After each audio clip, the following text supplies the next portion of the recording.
OCO, on behalf of Northeastern State University and the Oklahoma College of Optometry, I want to welcome you all here and how honored we are to have you here. Sometimes people ask me, why is the optometry school located in Tahlequah? Well, in 1979, Northeastern State University was looking at ways to expand their programs. They could handle the classrooms portion of an optometric education, but they couldn't figure out how to meet the accreditation process for clinical care. And so Dr. Pfeiffer, who was a consultant, Dr. Kirk Boatwright, who was the vice president of the university, Bill Thorne, who was the administrator of this hospital when it was the Indian Hastings Hospital at that time, Chief Ross Swimmer, were having coffee, and they decided, gosh, we could put it into the new Hastings Hospital being built across town. So they incorporated that idea that the clinical care would be at the new Indian Hastings Hospital, and that the didactic part would be provided by Northeastern State University.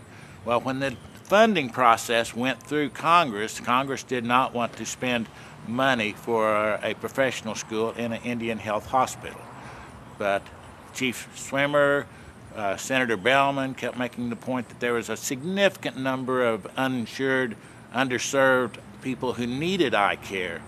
And so the Congress says, well, we'll come and see if there really is a need for that. Well, Mr. Thorne, the day before they got here, let the word get out with all the Cherokee people that anybody who wanted to have their eyes examined needed to come and line up and get their names on the waiting list. So the Congressional Committee drove into town on Old Highway 51 by Cookie's Restaurant and Upstreet. Well, by golly, there was a line of people from down at Choctaw all the way up Muskogee, all the way here. And as the congressman drove by, and he said, Mr. Thorne, what are all these people? Oh, they're waiting in line to get their eyes examined. You're kidding me. And there were highway patrol policemen keeping traffic under control.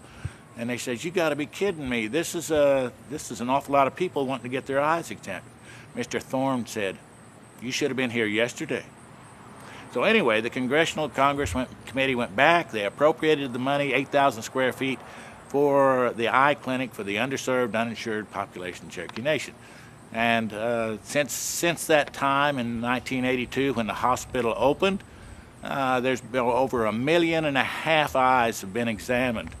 That the school graduated over half the Native American optometrists in the United States, that they see over 40,000 patient encounters per year.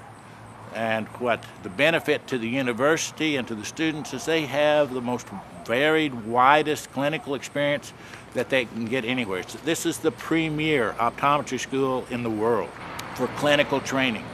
And what it is for the Cherokee Nation and Indian Health is that they are provided $3 million worth of eye care for the uninsured, for those that have insurance.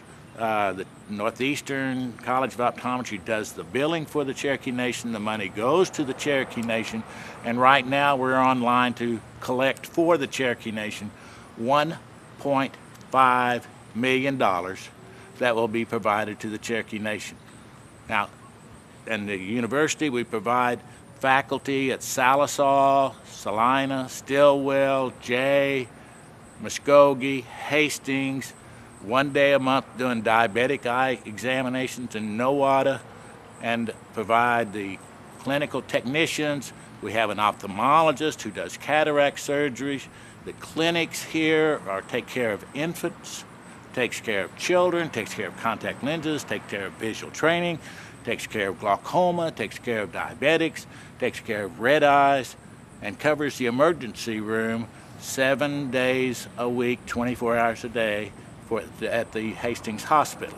This close relationship between the Cherokee Nation and the university just continues to be an outgrowth of the Cherokee Nation's commitment to education and being of service to humanity, and servicing the people of Oklahoma with the best optometric physicians in the world.